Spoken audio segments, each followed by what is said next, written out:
Welcome to Encounter Wargaming. I'm Jay, and today we're going to take a little trip into the past, specifically into the Rogue Trader era with the Warhammer 40,000 Compendium.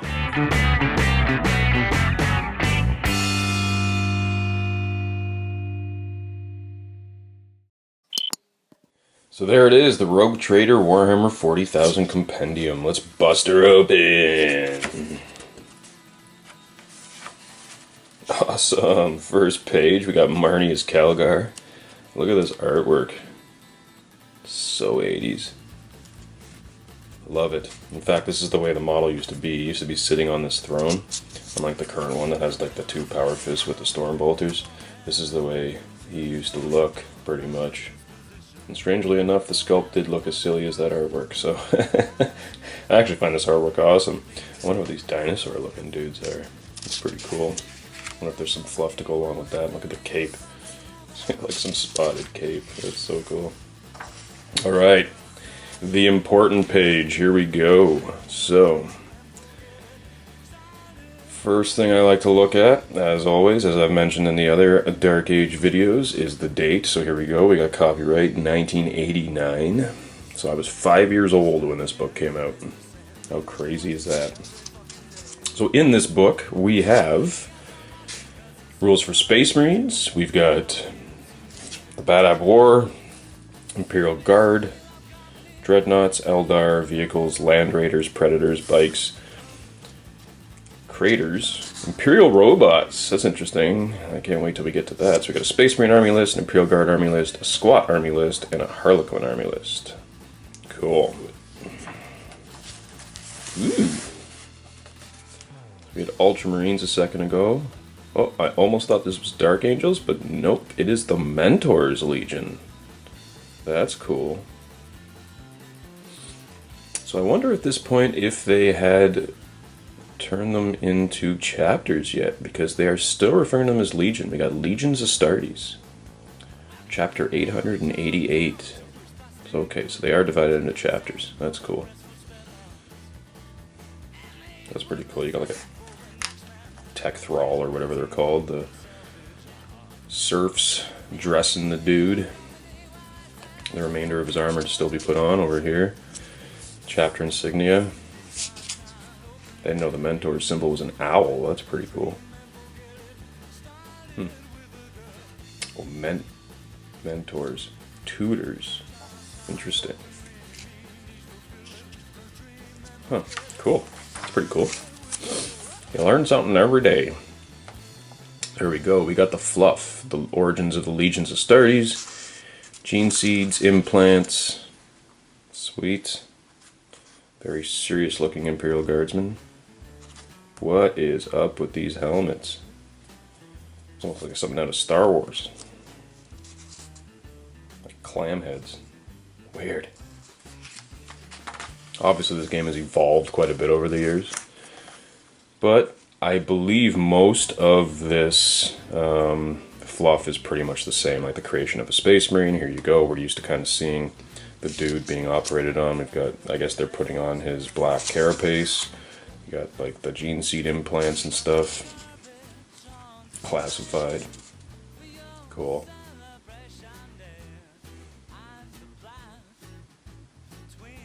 Variations between chapters, founding of new chapters, recruitment and initiation. I would love to be going through all this fluff with you guys right now, but it would just take way too long. We're just going to go through this book, just flip through it and take a good look at it, like we usually do. If I were to sit here and read it to you, this video will be like hours and hours long.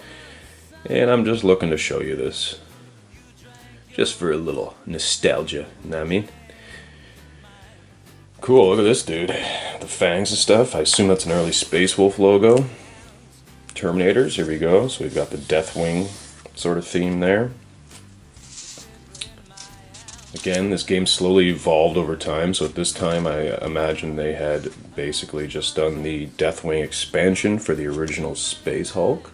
Even though the original Space Hulk was Blood Angels versus Gene Stealers, they later released a Deathwing expansion incorporating the Dark Angels, which was kind of cool. And then in Second Ed, which I will be showing you guys in the future, they incorporated the Blood Angels and Dark Angels into a codex together.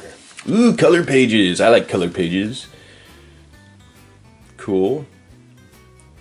So this is Rogue Trader, but we're seeing here the sort of Terminator suit that we're used to. Of course, you can see the actual models there. Take a better zoom for you guys. You can see the actual Terminator models there. Those were the current Terminator models, the quote-unquote new Terminator models at this time. The original ones had like these shoulder pads which came like all the way up above their heads, kind of like that new Custodes Dreadnought that we've seen. The original Terminator armor had a very similar appearance. So obviously this book at 1989 is relatively forward. Like they're looking at 2nd edition slowly down the road. And look at the Chaos Renegades, how silly these old models were. This guy literally has no head and he's got a face as his torso. Awesome.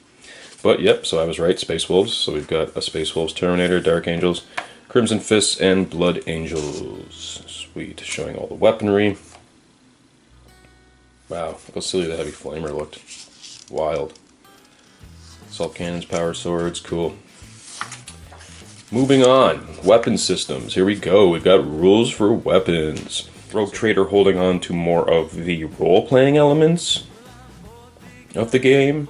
I mean, of course, like I explained in the early Warhammer videos that I showed you guys, this really came out of role-playing games. So as you can see here, there is a crap load of stats for every weapon. And obviously things got simplified with 2nd, they got even more simplified with 3rd, and now we've gotten even more simplified with 8th. So, you know, it is what it is. But for most weapons, we've got short and long range, and the modifiers for short and long range, just like it was in 2nd edition. Strength, damage, save modifiers, and then this type, I'm not entirely sure what that means. Area, I would imagine, would be like a blast effect. So in the case of a Heavy Flamer, it's got a 1.5 inch area effect. Whereas over here, a Stormbolter has nothing in that category. In that characteristic, I should say. And there's, you know, variables. Like here, we've got for damage a D4 on a Chain Fist. That's interesting. So they took damage out later, which is kind of interesting. And now that they've put it back in 8th edition, which is neat. D10 damage on an assault cannon. That's just gross. That's just gross.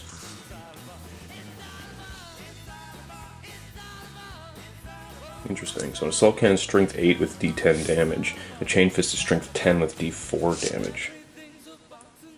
Huh. Cool. Let's keep going. Cool. Marine shoulder badge, it says. Huh. It's basically the Crux Terminatus, though, right? Some cool sketches of Terminator armor. There you go. You got the Librarian Aegis suit. So it's basically what evolved into the Grey Knights, them all being Psychers. That literal depiction of a Terminator there is what the old Grey Knight models used to look like. They had all these cool little things coming along their helmets there. I guess kind of like a psychic hood situation. Marine Captain and Terminator armor. Captain's shoulder badge. Cool. Fractor fields, grenade harnesses, teleporting. Awesome. Look at this! That is so cool. I'm going to have to zoom in a little bit on that for you guys. Look at that. Old school John Blanche artwork. Loving it. Just loving it. Alright, let's move on. Chaplains and commissars. Chaplains of the Imperium. Legion Astartes chaplains. Chaplains in battle. That is badass. Just like breaking the guy's face with his Crozius. Cool. Wow. It's so cool to look back on stuff like this, you know, and really see how the game has evolved. Like I said before, this is the only Rogue Trader book I have in my possession, so I'm showing you guys this first before I show you the second ed stuff, just because I want to somewhat maintain a numerical, chronological order to this stuff. Armor and appearance. There we go, chaplains. So just like they used to do in Warhammer back in the day, and they were doing in 2nd edition, we've got a champion, a minor hero, and a major hero. That's kind of how everything worked back then. You had your basic infantrymen, which had his stat line. And then you had a champion, which usually had an extra attack. At least in 2nd edition, you had an extra attack. The minor hero would have increased weapon skill and ballistic skill. Sometimes an extra wound, and the major hero would have a couple extra wounds. Again, increased ballistic skill, leadership, etc. Possibly attacks as well. But generally, no matter what race you were looking at, no matter what stat line you were looking at, they were increased by the same increments. So, with the exception of orcs, I think. So like, your squad leader would pretty much always have an extra attack, regardless of whether you, like, on top of your base profile, regardless of whether you're Space Marine, Imperial Guard, or Eldar, etc. I think Orc Knobs were the only real exception because they have extra wounds. Always have, always will. Cool, so now we're looking at chaplains of different chapters. Typical chaplain uniform variations. So interesting, so nowadays we've got sort of the Codex Astartes says that a chaplain's uniform is all black, and then they generally have the one shoulder pad, which makes it apparent which legion or which chapter they're from. Whereas here we can clearly see that their upper torsos are painted black. Whereas, like the Space Wolf guy here, his legs and his helmet and his backpack are the Space Wolf gray, as well as the Crimson Fist guy here. Actually, that logo looks like Nova Marines. Cool. That's a Nova Marine. He's got blue legs and a blue backpack. The Blood Angel has red legs and, well, he's still got a black backpack, but just showing different variations. Basically saying that they're not all black. Yeah, so there you go. Helmet, black skull. Torso, black, black, black, black, black, black. Legs, black. Chapter colors, black, gray, black. There you go. The Howling Griffins, Nova Marines, Space Wolves have the chapter colors on their armor. Torso and helmet being black. Interesting. Commissars. Sweet. So commissars, I suppose, being the equivalent for Imperial Guard, as the chaplains are to the Space Marines. Which is interesting, because a chaplain is actually a religious leader, whereas a commissar is not exactly a religious leader. That's what priests are. Commissars are kind of disciplinary commanders. But they may have changed that fluff as time progressed. Inspiration grows from the barrel of a gun. That is the commissar way. Go over there or I'll shoot you. Okay, guy. No problem, sir. Either you die by the hand of the enemy or you die by mine. Chaplains, commissars, and vehicles. Armor and appearance. Cool, so we're keeping the theme here. Ooh, more wicked cool artwork. That's interesting. So we got an Imperial Guard medic and a Space Marine apothecary both hanging out with this Crimson Fist dude. Fighting against orcs. Loves the orcs. So here we go. Index Astartes. We got medics. I guess they weren't called apothecaries yet. Cool. There we go. So I guess it's the rules for putting medics in any of your armies, because we've got squats, we've got Imperial Guardsmen hanging out with the squats, we've got Space Marines, looks like he's opening a can of soup here. Actually, it looks like he's putting a gene seed in a container, that's probably what that is. The apothecary's job is to remove the gene seed from the fallen Space Marines so that it doesn't fall into the wrong hands. There you go. Ultramarines medic carefully saves the progenoid glands from a fallen brother after the destruction of a Hive Fleet behemoth. Awesome. Survivability.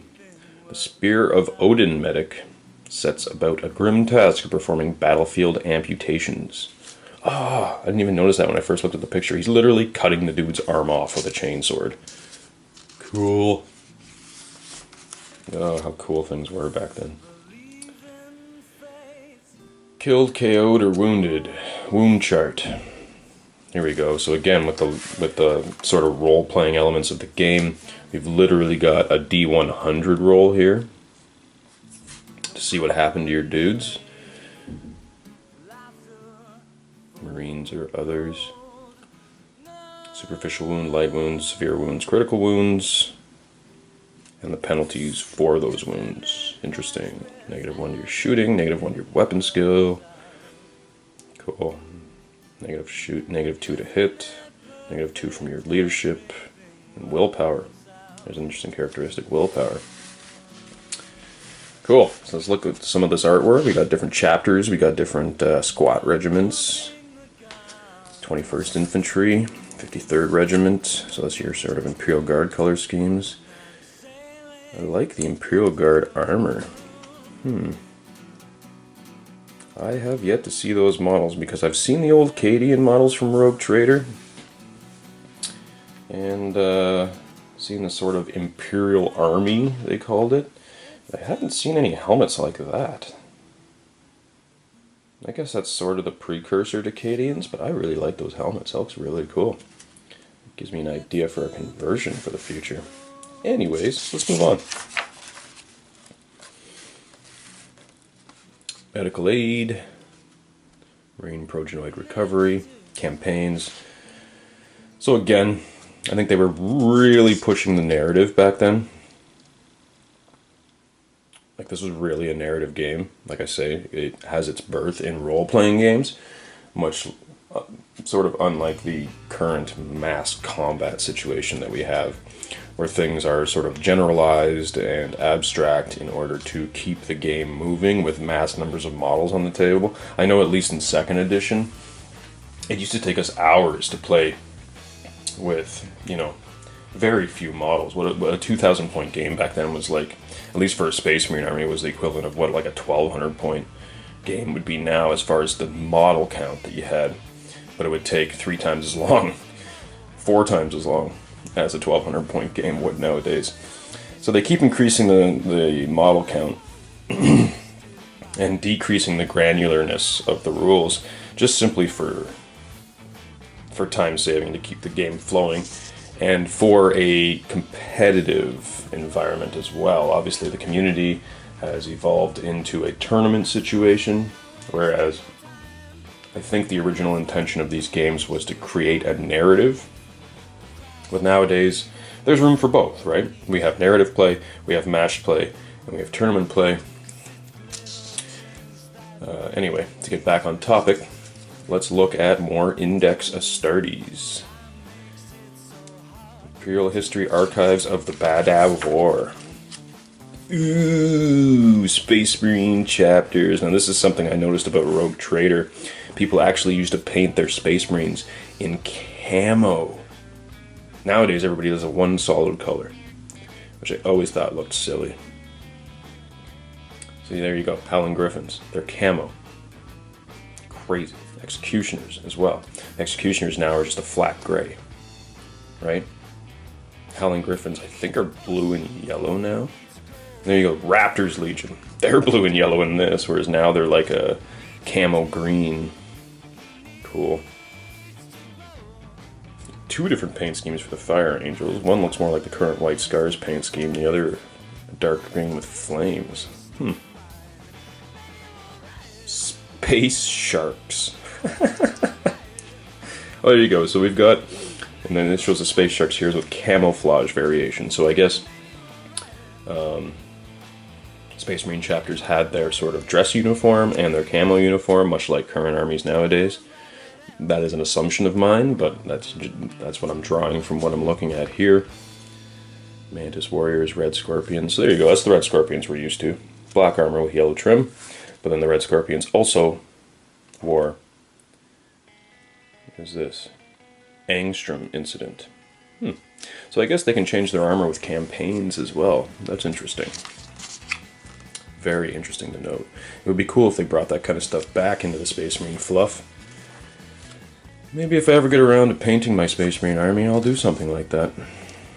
Variation uniforms. So, Rough Riders and White Shields. Cool. I assume this is the first time they introduced Rough Riders to the game. Yeah, see, so that's the Imperial Army. I guess that's the helmets that they showed there. That's interesting. The sculpts weren't as good as the artwork, to be honest. So, Rough Riders and White Shields by Graham Davis. Cool. So we got Rough Riders, how they're trained. Again, awesome fluff. A badass John Blanche art piece. So once again, everyone's wearing camo. We got a Dead Orc and Mega armor here. Imperial Titan. Commissars leading the way. Just banners and ruined buildings on the horizon. So awesome. There was so much personality to the game back then. Everything sort of was very serious, but it also had a comedic side to it too. Customs and rituals of the Rough Riders. White Shields, here we go. I don't know what White Shields are, so I'm just going to read this for a second, just so I can educate myself, and maybe educate you guys too, because I'm not sure what White Shields even means. When youngsters come of age, the precise age varies according to the regiment's homeworld. They begin their training as guardsmen. During their training periods,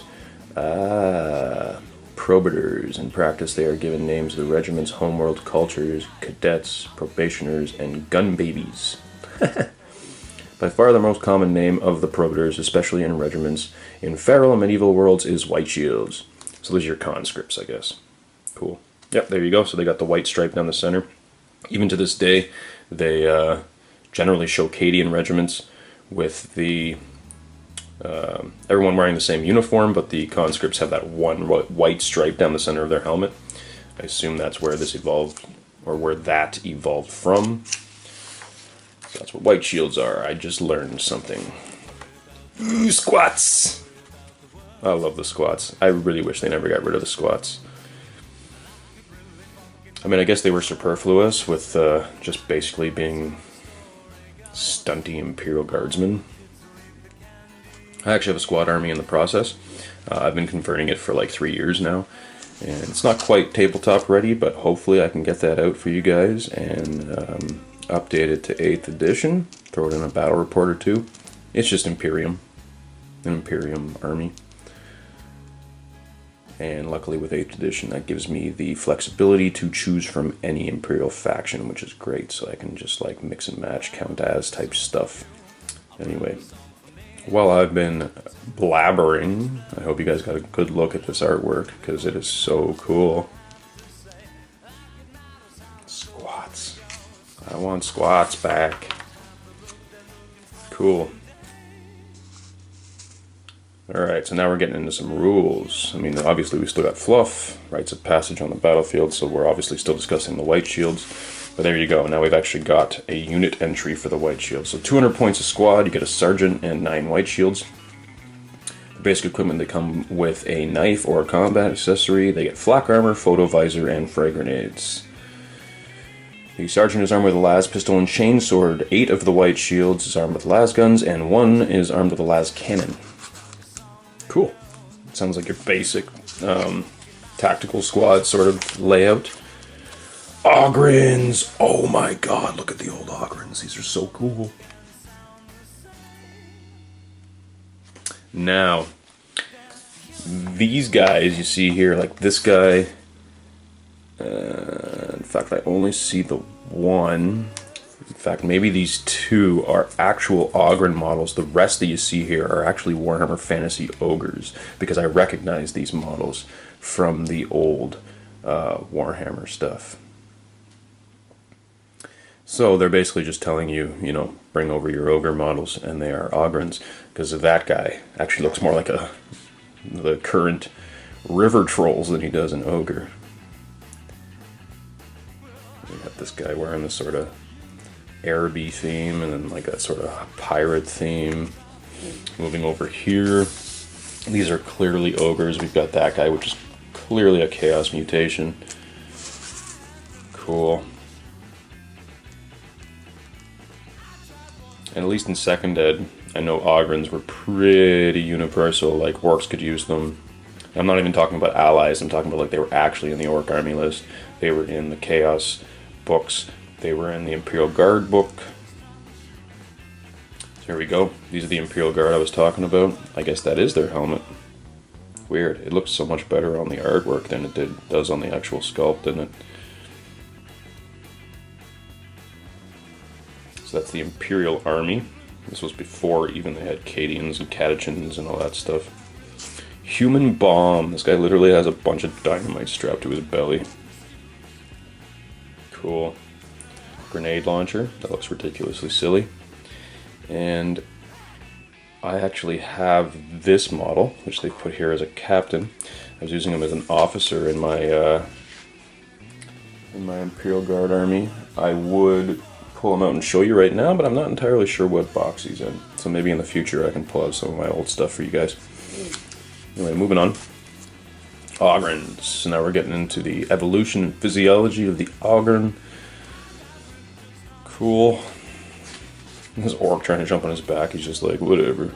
I'm gonna pound this guy in the face and yeah. Coolness. Ogren in combat with orcs. So cool. Ogrins and the Imperial Cult. Ogrins in Imperial Service. The Ogren Ripper Gun. Classic.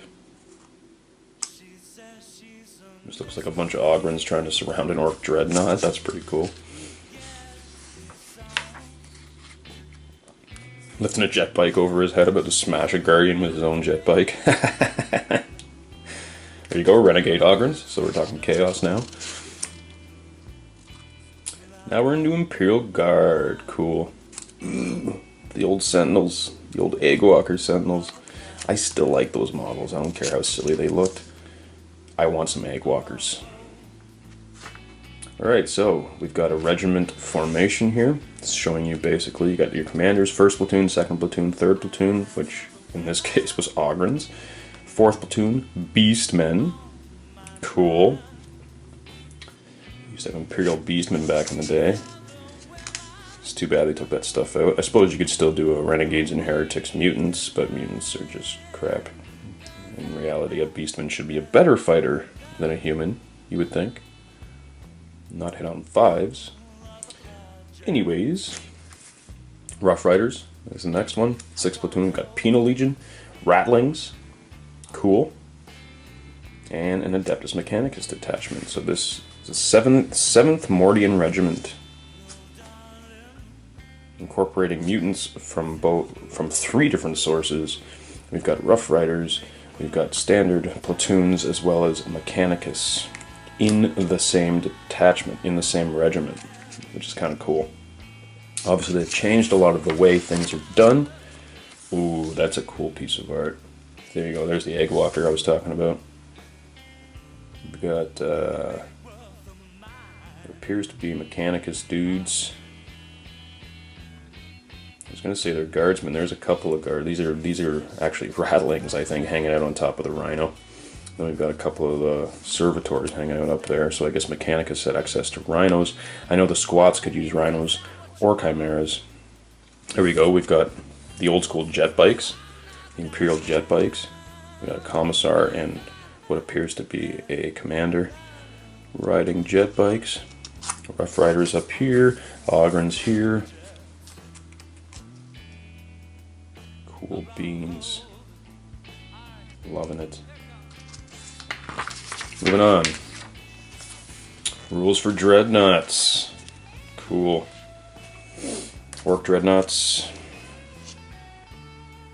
There's the Eldar Dreadnought. Wraithlord now. These guys are called Death Dreads now, I guess, but the old sort of garbage can looking one. Awesome. In fact, this is the Rogue Trader one, which is even prior to the next incarnation in 2nd Ed. I'll show you in that when I show you the Orc book in the future, which also looked like a garbage can. And in fact, even the 3rd Ed one looked like a garbage can, so anyway. Ooh, here you go. That's the old Space Marine Dreadnought right there. I don't know if you guys can really see that. I'll see if I can zoom in for you. There it is. Whoop. The old Space Marine Dreadnought. You can see the shape of it. How silly they looked back then. The new one's so much better. Wraithlords. The aesthetic has maintained. But I actually have one of these old ones which I've converted into my Exodite army. But the head was actually most of the body, which is kind of neat. With the super long legs and stuff. Oh, this is actual rules. Control systems, impulse, mind impulse, spinal link, driver. Huh. Power plant BPs. There's total BPs. Power plant must be fitted at costs. A set number of BPs. I assume that's battle points. Battle points spent on the power plant to the total BPs to get the machine's movement allowance. Huh. So the more points you spend, the more movement it gets. Weird. Again, overly complicated, way more rules than you need, but in reality you're probably going to have one of these on the battlefield. So it's not that big of a deal. Actually, I just noticed, if you guys can see here, that's the old land speeder where the guys are like hanging out on the outside of it. Super cool. Super cool.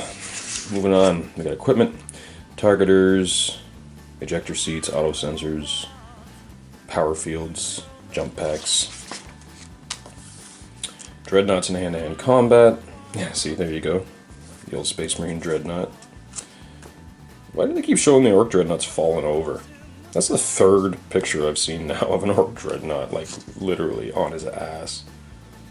I guess just adding the comedic flavor of the orcs. So here we go, hit locations. So when you hit a vehicle, you literally have to roll for which location you hit, and then you roll on a table to see what happens. It was the same in 2nd edition. Obviously they simplified it from this. This was a lot more complicated. In 3rd edition they just removed it altogether and just had the one damage table for all the vehicles. So you got your hit location, and then once you've determined which location you hit, then you roll on another table to see what happens. So here on Pilot, you got brain damage, critical injury. When you hit his equipment, you've got you've hit his power field, you've hit his jump pack, you've hit his targeters, etc. Sensors, systems, locomotion damage, armament damage. Point values for dreadnoughts. Here we go. Ooh, that's interesting. I didn't know this stuff actually existed back then, because they only had the one dreadnought model. So this is Eddie, and they're saying Eddie here is a Daredeo class dreadnought. That's interesting, isn't it? A Contemptor class dreadnought. So Contemptor class, it says here close assault. Daredeo class is an attack support. It's interesting that they've maintained those names now. Obviously they mean totally different things now than they did back then, because now we have dreadnoughts. We have Contemptor dreadnoughts, which are taller. We have the Daredeo, which is even taller than that. So it should be a spaceship instead of a dreadnought. But anyway, moving on. We've got the Furibundus class dreadnought. Yeah, see, Contemptor class dreadnoughts, exactly the same model. I assume it's just different armaments, because he has 2 fists each with double bolters, whereas the Eddie here, the Daredeo class dreadnought, has a missile launcher, a las cannon, and a fist, or 2 fists, it says. So that's interesting. Anyway, back to this. Eldar dreadnoughts. War Demon. Eldar Assault Dreadnought. I love how they named things back here. Like, this Furibundus class, or sorry, the Contemptor class dreadnought is Chuck. The Daredeo class dreadnought is Eddie. Like, literally, the Space Marines would name their dreadnought Chuck. Like I say, as serious as war is, they put a lot of comedy in these editions. War Cry. Now that's a name for a dreadnought. 140 points. The Eldar have cool names. War Demon and War Cry. Whereas the humans are Eddie and Chuck. Here we go. So now we got some paint schemes. Cool. Yeah, so the Orc dreadnoughts. Space Marine dreadnoughts, Eldar dreadnoughts. Now we're getting into Imperial robots. This was something that was super cool. They had back in the day the Imperial robots. They obviously have here 3 or 4 different models for them. There we go, we got a Khorne one.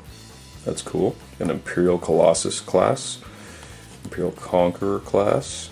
There's another Trader Khorne one, but an Imperial one. Both the same Dreadnought, just with different paint schemes. Trader Slaanesh, Imperial Castellans. Interesting that it's very similar to the current Castellan robot aesthetic.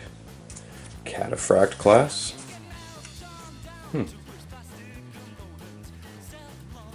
Interesting.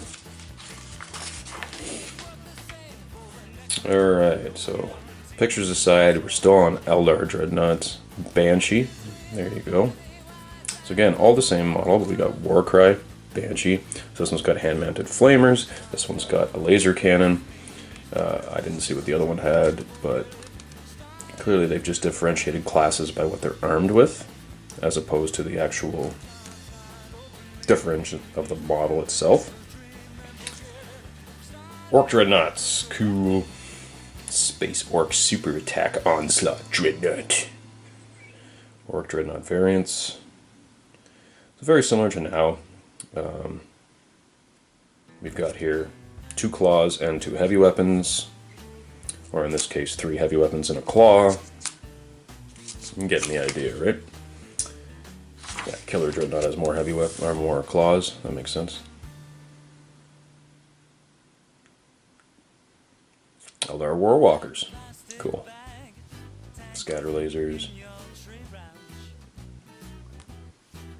See, it's cool in the artwork how they actually show the force field. Because I always wondered back in the day why the Warwalker just has this guardian just like hanging out, like, hey guys, shoot me. Of course, fluff-wise, they were just like, yeah, he's got a force field. Okay then. I guess Eldar don't need armor, they just got force fields. The Warwalkers are cool. Special rules, tactical uses of Warwalkers. Cool, so now we're getting into Eldar chapter approved rules. Spirit Warriors.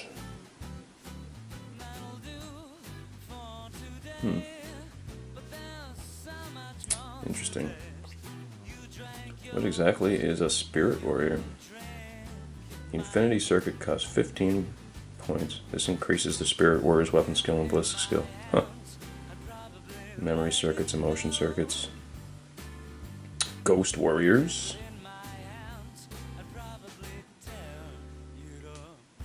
Cool. Oh, here we go. So those are the old school Wraith Guard. I guess they called them Ghost Warriors. Very similar to the, like generally when they came out with a unit type, they gave it to all the races. So we've got like Imperial robots. I imagine Ghost Warriors are the Eldar robots, actually incorporating the souls of the fallen Eldar from the Infinity Circuit. Later, of course, they changed the names to differentiate the races from one another so that everybody doesn't have exactly the same thing. So, we've got Wraith Lords, Wraith Guard. Again, they changed all the names of the Dreadnought variants and actually made separate models nowadays for them. So now we've got vehicle rules, which is pretty cool. You can see how complicated it was back then.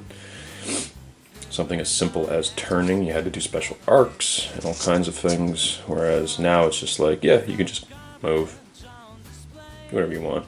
Even, you know, 3rd to 7th edition, you at least could like make one 90 degree or 2 90 degrees, or you'd like move 2 inches 90, move 2 inches 45, move 2 inches 45, you know, so you couldn't just like turn on the spot and then just jump ahead.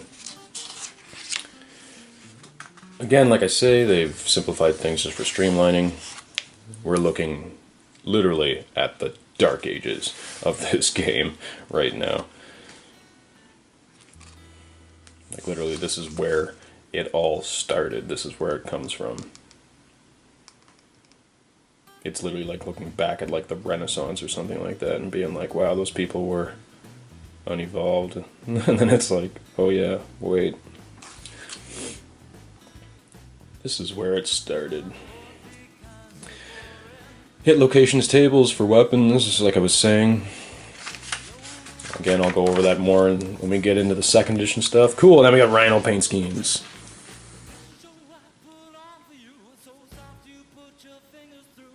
The old doorstop Rhino. Armored assault vehicle. Cool. There we go. So Imperial Guard rhinos.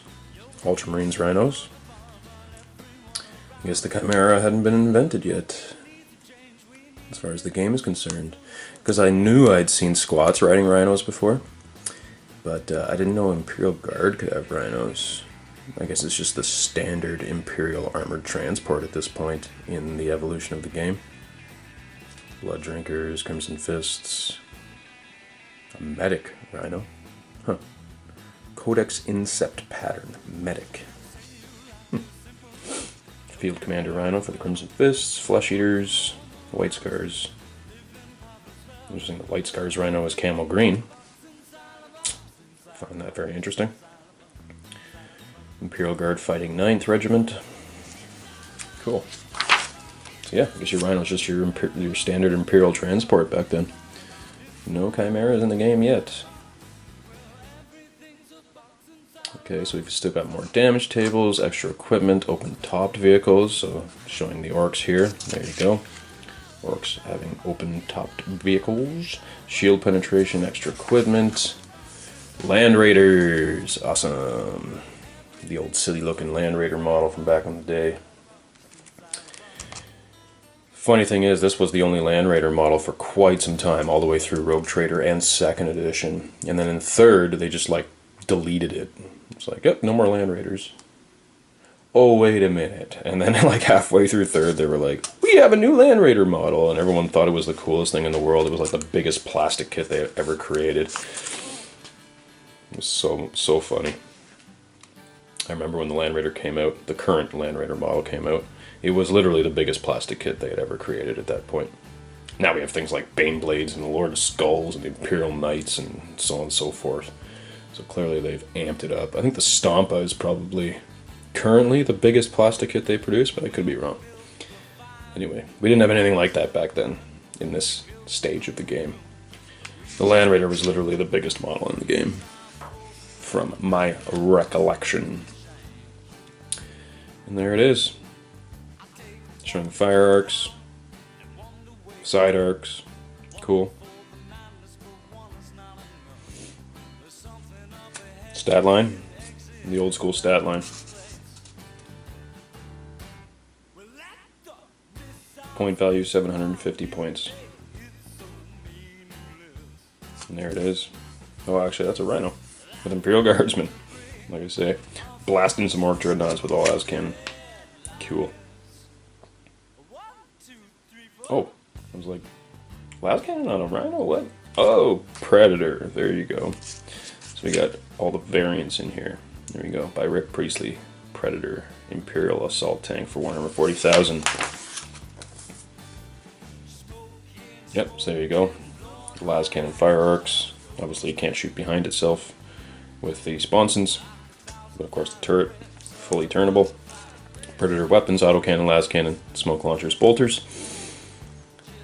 You can use it in your Space Marine army, you can use it in your Imperial Guard army. So again, I guess they hadn't really fleshed out the Imperial Guard tanks yet, it was just Imperium tanks.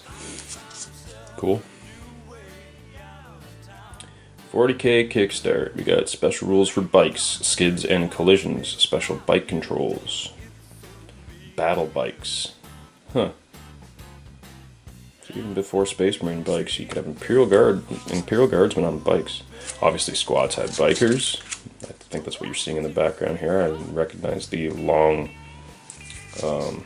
front tire on there and the big-ass back tires. That's generally what you saw on the squad bikes. Yeah, there you go. So you got this long handlebars with the little tiny tire and the big-ass back tires. Cool. So again, hit locations.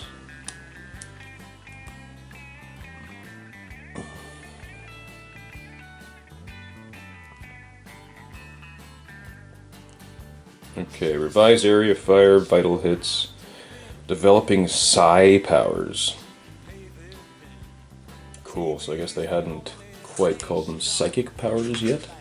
They are psi powers. Ooh, psi powers. Ooh, cool, tarantulas. Those are still kind of a thing, I guess. Basically, little mobile artillery platforms. Mole mortars, land speeders. There you go. Rapier carrier with multi-laser. Now it's known as a rapier laser destroyer, but rapier gun carrier with multi-laser. Awesome. Basically looks like the current rapier laser destroyer. I mean, there really hasn't been much evolution there. I'm sure the actual model itself, again, doesn't look as good as the artwork, but hey, like, I mean, the old model, that is. Anyway, we got rules for all that kind of stuff. Rapier carriers. We got thud guns. Cool. Thud gun template. I remember this template back in the day. The boom, boom, boom, boom. Like, literally, you had to put these pins into it.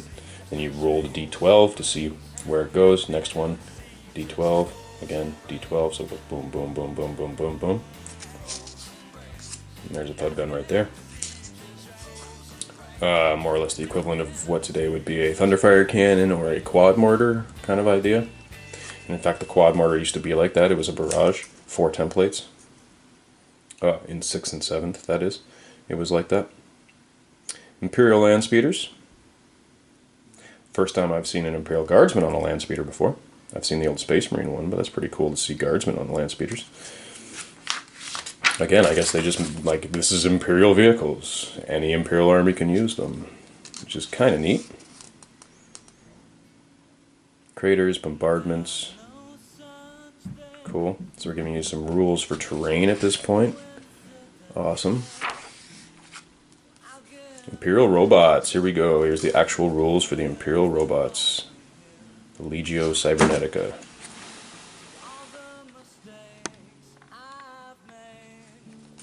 Alright. So there's a cataphract class we saw earlier. Robot construction. Characteristics profiles. Huh. The number of BPs required for each point given to a characteristic are given on the table below. So you could totally, like, customize your units, like, to the point where you could customize their characteristics by spending points. So, like, not only, like I say, was 2nd edition very granular, like, you think 6th and 7th were granular? Oh my god, this is, like, down to the characteristic. It's like, you literally pay points for your characteristics at this point. Crazy. Robot movements, power plants, build points. Robot size, robot weapons, standard systems, robot equipment, optional systems, points values, program instructions. That's interesting. I see, so it's kind of like orders. You can give them program instructions to do different things on the battlefield. That's pretty cool. There you go, sample programs. Wow. How overly complicated they made things back then. Crazy. There you go. Imperial robot programs. Wow.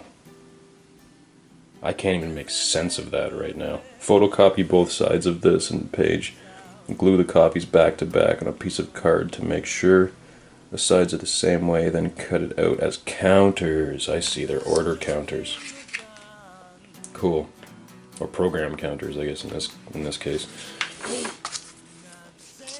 So, slave and master systems. Much like robots nowadays, I guess you need a guy operating them, or else they just, like, revert to sort of instinctive behavior. Robots with shooting. The robot phase. Wow, they literally introduced a new phase of the game just for robots. Which to me seems really strange, but we've got the movement phase, then the robot phase, then the shooting phase. Hand-to-hand, reserves, psionics, and rallying. Interesting. So they referred to psychic powers as psionics, and for some reason it's done pretty much at the end of the turn, before rallying. That's weird. Because even in 2nd edition it was before the shooting phase, and when they reintroduced it in 6th, it was before the shooting phase, after the movement phase. Interesting that back then it was like the 6th phase of the game, 6 out of 7, or 5 out of 6, I guess, before they introduced the robot phase. Crazy. Damage and collisions, hand-to-hand combat, robot special damage tables. cool. That's pretty cool artwork. I like the black and white ink artwork. Robots of the Imperium. Robot Maniples, Colossus, Crusaders, Cataphracts, Castellans, and Conquerors. So they literally gave us 5 types of robots. Cool. Nowadays in 30K we've got a variety of different robots and stuff, but 40K I believe it's just the Castellans that still exist. Here we go, we got some hobby tips from the boys at Heavy Metal. Making the most out of your Marines. Cool.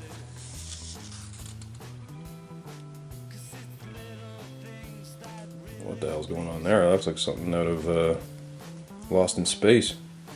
Look at this guy here. He got like some weird studded skirt thing going on. Strange. He's literally got a propeller on his back. That's hilarious. That is so funny. I guess it's just showing the customizability of your armies, making it your own, giving it some personality. No, it does say plastic box set. That is nuts. That is nuts. Cool. There you go. Imperial Land Raiders, showing different paint schemes, again with the camo. Everybody's camo. Which actually makes a lot more sense than like painting your army bright yellow. Rhinos. Cool beans. I love how they used to do this back in Rogue Trader, have the guys sort of hanging out on the outside. I have one tank in my Iron Warriors army, which was intended for my Space Marine army, but now I've converted it into a Scorpius, where I have a dude just sitting on the front, kind of like this guy, firing his Stormbolter as the extra Stormbolter on the tank. Just for shits and gigs.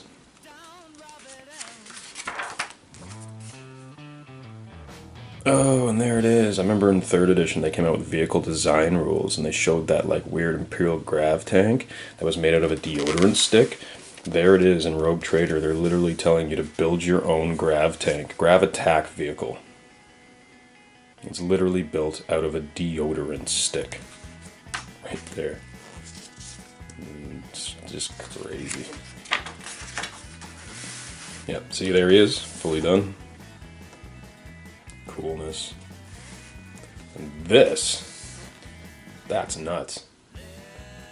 Clearly they built that out of some other model kits.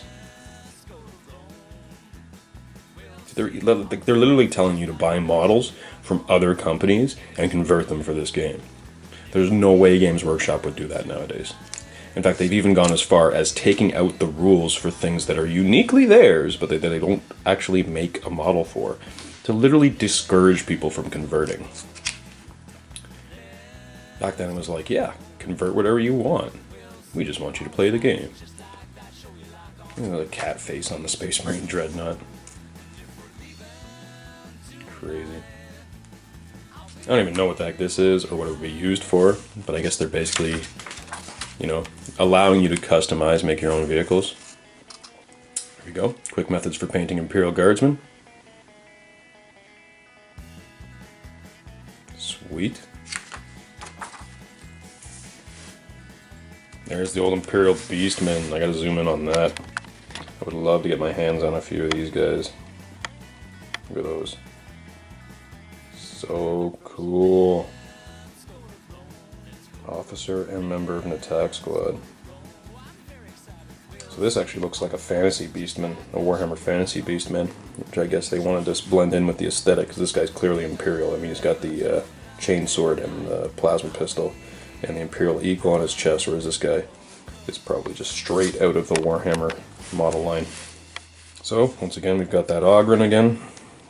Probably the only 40k specific Ogryn that we've seen so far.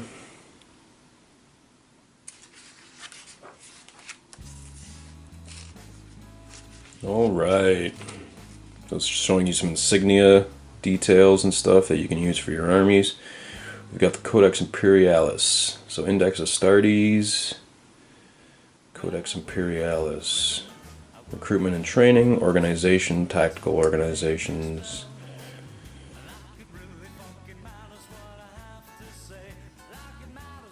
Cool. Great book known as the Index Astartes deals with the official orders of the Battle of Space Marines. Chapters of the Codex Imperialis.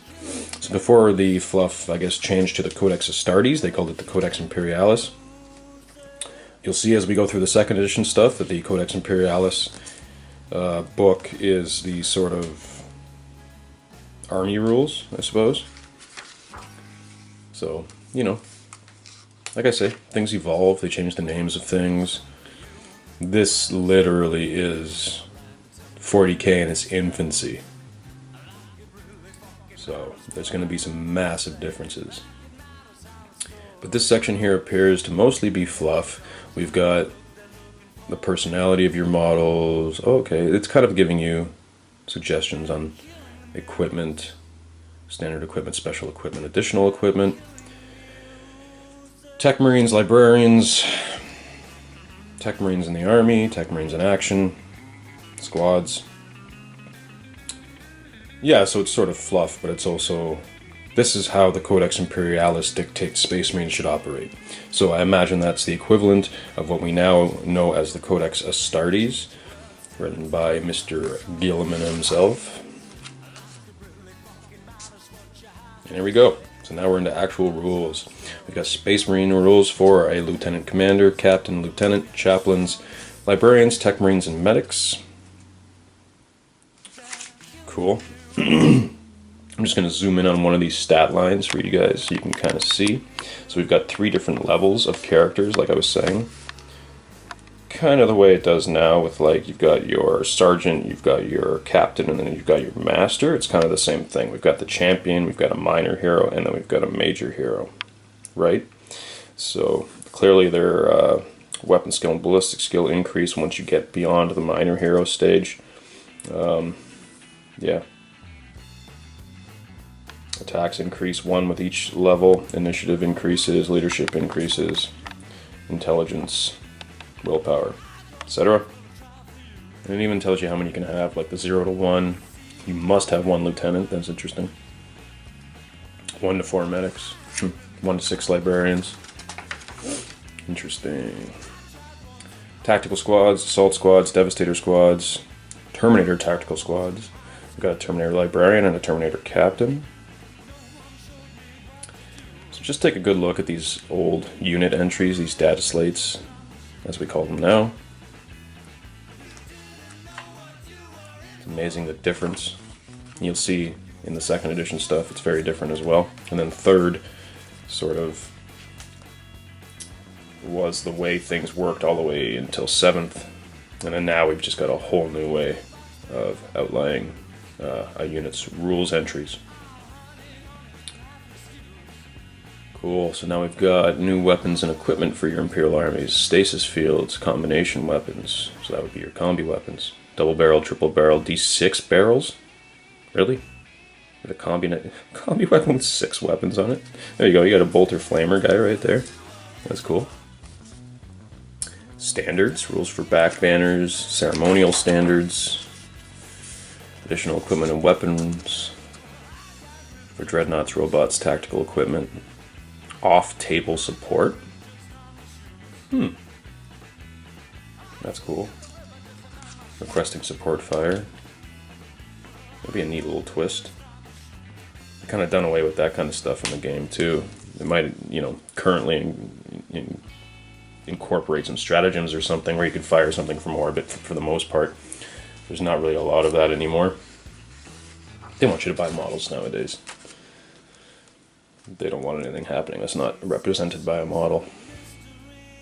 Cool, so here we've just got a summary of equipment profiles, it looks like.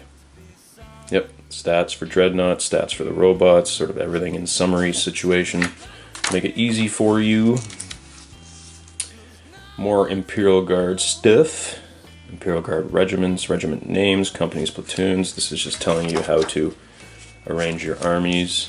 Again, getting fluffy, sort of giving you background to be able to organize your armies appropriately for the fluff. Training and development. Interesting, we have a Tech Marine hanging out. Yeah, I'm not entirely sure if they had tech priests back then. He's clearly carrying a las pistol, which is interesting. So Adeptus Mechanicus. I guess he's just an Adeptus Mechanicus. I guess they all wear power armor, right? Not necessarily a Space Marine per se, as much as he's just like an Adeptus Mechanicus tech priest or what have you. Wearing, of course, the best equipment the Imperium has to offer. Sanctioned Psychers. Assault Platoons, Rough Riders. Cool. Beastmen, Augrings, Ratlings, Penal Legions, Human Bombs, which we saw earlier, the guy with the dynamite strapped to his chest. On the battlefield, we've got platoon coherency. The platoon must be commanded by an officer, which is a commander, a captain, or a lieutenant. Each officer is accompanied by a command section. Unit coherency rules. Command sections. Each squad of the platoon must have at least one model, no more than 12 inches away from one model in the platoon sec. Ah, that's interesting. Cool.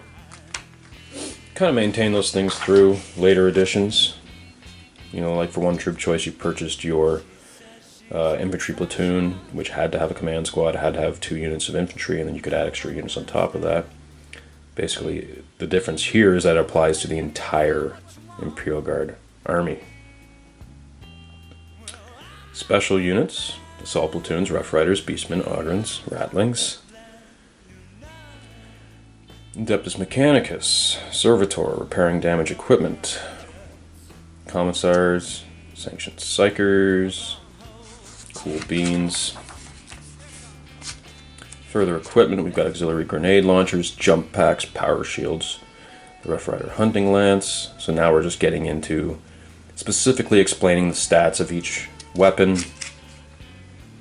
Again, unlike today where everything can just be included in one data slate, in this edition of the game, which is Rogue Trader, and then also in 2nd edition, they literally had like entire sections outlining the weapons, what their nature was, what their stats was, etc.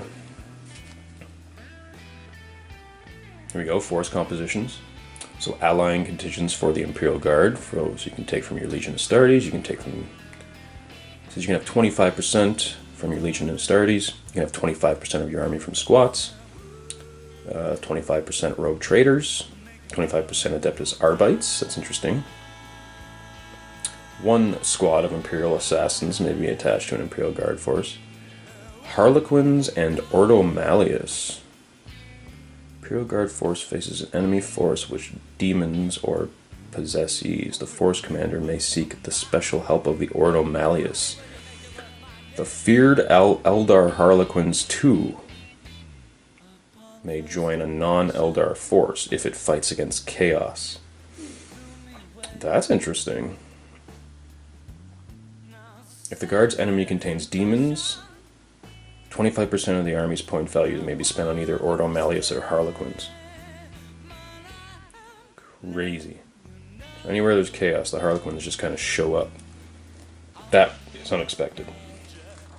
Ordo Malleus, of course, being Grey Knights, like I was talking about that Librarian Terminator armor, that was the original model for the Grey Knights, and they were all Terminators back then, and they were all Psychers back then. So here we've got all the Imperial Guard data sheets, or army list entries, I suppose they're called back then. They're not data slates back then, they're data slates now. Same kind of thing, Commander, Captain, Lieutenant, Adeptus Mechanicus, Servitors, Commissars, Sanctioned Psychers, Command Sections, Tactical Squads, Support Squads, Assault Squads. I'll just leave that open for a sec so you guys can soak in those data sheets, how things used to be laid out. Additional units, White Shields, Beastmen packs, Ogren squads, Rattling Marksmans, Penal Legions, Human Bombs I find absolutely hilarious. 5 points each for Redeemed Sinners. Well, the Emperor will forgive you as long as you run into the enemy and blow yourself up. Sadly, there's a lot of that going on in real life these days. Going further into equipment, basically summary tables, additional equipment and weapons, just telling you the points values. Interesting, Jacairo digital weapons. I didn't even know there were Jacairos in the fluff back then. I guess they brought them back and forth with the Inquisition armies, the Witch Hunters and the Demon Hunters. Cool. Whether or not they're little ape men in this edition, I don't know, because I didn't even know they existed in this edition, but it clearly shows Chicairo digital lasers, Chicairo digital hand flamers. That's neat. Sentinels. There's rules for Sentinels. Awesome. Special damage tables for Sentinels. Equipment profiles. Bikes, land speeders, grav, attack tanks, rhinos, land raiders, rapiers, tarantulas, castellans, cataphract, colossus, conquerors. Okay, cool. Ripper guns, sniper rifles. Awesome. So I assume they were including those because those are weapons that didn't exist in the game before this. Clearly they introduced a whole new phase to this game just for robots, which is interesting. So now we're getting into the squats. This is the fun stuff. Space dwarf warriors and mercenaries. We've got the squat homeworlds. History of the squats. Again, I won't go into all the fluff in detail, but let's take a good look at some of this awesome artwork. Cool beans. So awesome. Squats in the Imperium, squats in Chaos, squat physiology. And yes, there was Chaos squats. Everything the Imperium had, Chaos had. Strongholds. That could very easily be a dwarf artwork as well as squat artwork. I mean, there's nothing 40k about that. Actually, there is. This one guy is wearing a belt with pouches and knee pads. Other than that, it's pretty much entirely generic. Could be used for either game. Here's a squat guy trying to fix an Imperial Titan or something. Almost looks like the old school armor cast Imperial Knight. Well, it says Guildmaster repairing a crippled robot. Right, because they were very laced in with the Adeptus Mechanicus. I think they taught a lot of the Adeptus Mechanicus a lot of what they know. Once they discovered the squat homeworlds, they realized how technologically advanced the squats were. And sort of re-taught themselves. Or the squats taught them their lost technologies. Because of course, squats were humans, 30,000 years ago, when they colonized the high-gravity worlds in the center of the galaxy. Over tens of thousands of years, they literally evolved into short people who chiefly lived underground. Sounds a lot like dwarves, doesn't it? Short people that live under the mountains. So warlords, Hearthguard, still going through the fluff, the brotherhoods, the engineers, guilds, living ancestors. Now we're getting into equipment, exo armor, breastplates, suspensors and targeters. Ooh, that's cool. In fact, it was this picture I saw a while ago that really inspired my squad army. I really like the visors. I decided to green stuff a bunch of visors. Maybe at some point I'll pull that army out for you guys, but I haven't updated it to 8th. So maybe that'll... Hey, throw a comment below. If you want to see my squad army in a battle report, light a fire under my ass. I need to get that army done. But the part of this picture which really inspired me was the commissar. Because the Imperium used to send commissars to command squad regiments. Because even though they are kind of human, they wanted an autonomy, and the Imperium just didn't really trust them, so they used to send commissars to kind of command them. But of course we've still got a dwarf lord or ancestor or whatever hanging out there with his big hat, and the commissar just hanging out with his Imperial law book. Like, if any of you guys do anything not cool, I'm just gonna shoot you. Cool. Squad vehicles, got trikes, Screech! A skid turn template. That's neat. Awesome.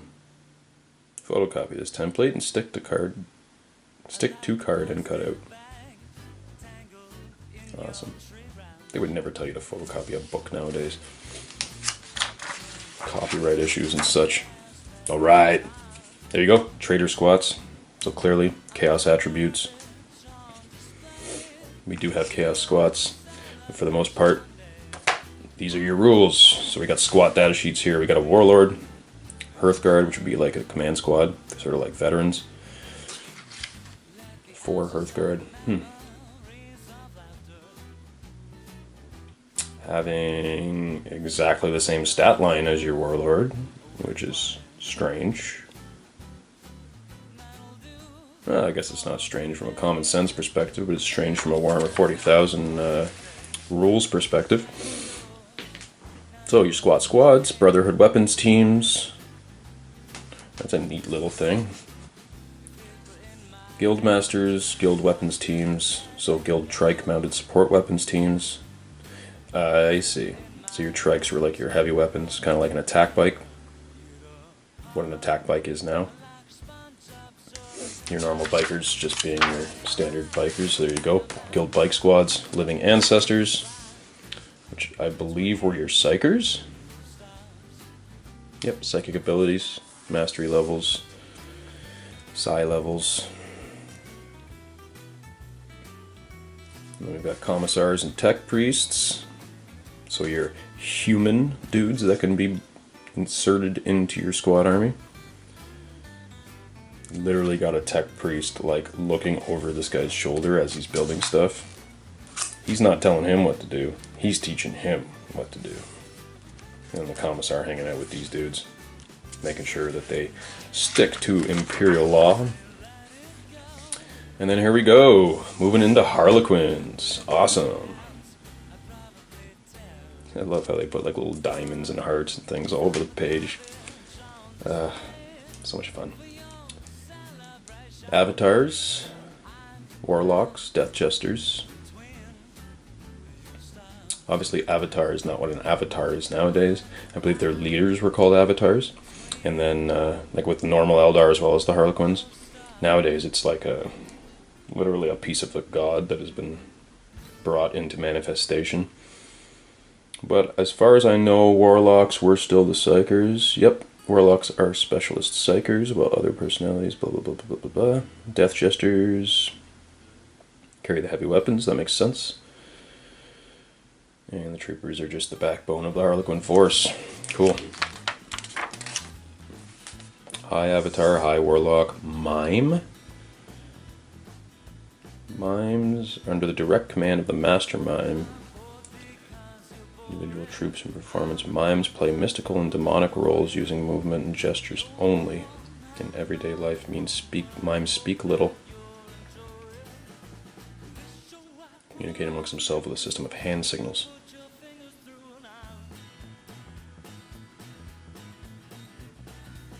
Finding a Harlequin's calling card in their command centers are typically examples of tactics mimes use to undermine enemy morale. Infiltration and assassination are their specialty. Cool. Like Eldar assassins. That's neat. Because they're silent. I like it. Solitaires. Cool. And there we go, getting into the fluff, the fall of the Eldar, the Black Library. Stuff we're all familiar with. Again, I don't want to bore you guys with fluff today. I just want to show you guys this awesome book and sort of the old school stat lines and weapons and how everything worked back then.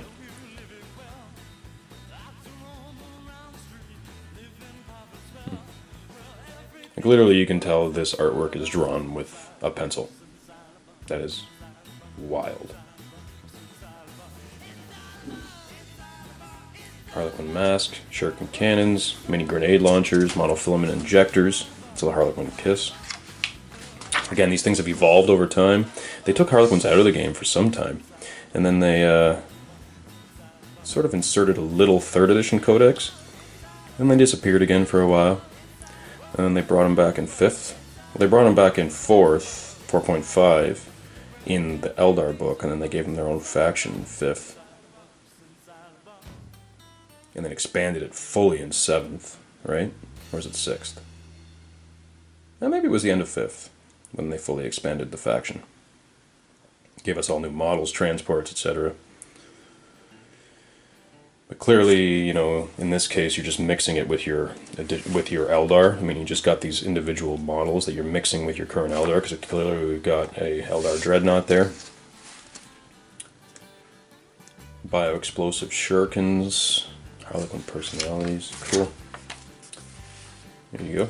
All the Eldar weapons, robots and vehicles, equipment and ability charts. Yeah, so even the Eldar have robots. Now we're getting into the data sheets, or the army list entries, I should say. The Harlequin troops, Death Jesters, High Avatars, so there you go. An Avatar is literally just the leader. Warlocks, High Warlocks, Solitaires, Power Glove. Yeah, Power Fist used to be called Power Gloves. They even maintained Power Glove a bit into Second Ed, which is funny, because if you guys remember, for those of you who lived through the 80s, if you remember Nintendo's Power Glove, I like that they call them Power Fists nowadays. There we go. Harlequin summaries, characters and equipment charts, and it looks like that's pretty much the book. So we got the Harlequin psychic ability charts. Before we go, I'm just going to show you this badass piece of artwork. Look at that. A couple of space marines fighting off orcs. Man. I could probably stare at that for half an hour and find a new thing every time. New thing every minute, I should say. Oh, interesting helmet. Wild. The amount of detail. And at the end, just a quick White Dwarf ad. Buy White Dwarf. Let's see how much it cost back then, just out of curiosity. For subscription for the year, it was 18 British pounds or $27 for a subscription for the year. 27 American. Nuts. I don't even know what it is now, but it's probably like 150 or something. Anyway, there's the compendium. That is Rogue Trader. So I hope you guys enjoyed that look at this blast from the past. I had received some comments on my Necromunda videos saying, yes, we do want second edition stuff. I want to see your second edition stuff. But before I show you guys the second edition stuff, I wanted to show you guys what I had of Rogue Trader. So I don't actually have the original Rogue Trader rulebook in my possession. I would love to get my hands on it, but I can't quite get it, at least not for a price I'm willing to pay for it. So I got this one. I've got a Warhammer Siege book as well, which I will show you guys in a future video, which is applicable for both Warhammer and Warhammer 40,000 at the time, which was pretty cool. So I will be showing you guys that one next, and then after that, we will start to dive into the second edition stuff. But if you like these videos, please hit the subscribe button, hit that little bell notification so that you will know when our videos come out. Also, if you really like our videos and want to contribute to what we do here at Encounter Wargaming, please check out the description below. There is a link to our Patreon campaign. And everything is listed there on the page. Just go check it out for as little as $1 a video. Or even $1 a month, whatever you want to spend. You get a whole lot more content. You get behind the scenes content. You get Patreon only videos. On top of that, we have now teamed up with the warpainter.com. So if you like Vallejo paints, if you like Scale 75, if you want some wicked cool high quality brushes and stuff, you can check out their website, and being a patron of ours will get you 10% off every single purchase that you make at thewarpainter.com, and all your cool hobby supplies will be delivered right to your front door. So check that out. Check out our Patreon account in order to get a discount off that website. Also, like I say, there's a whole bunch of other perks, and it just goes a long way to help us here at Encounter Wargaming keep doing what we're doing. So we'll see you at our next encounter.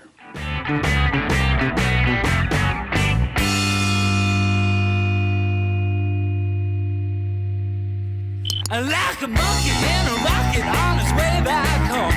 Okay. Scratching his head upon a milk crate throne.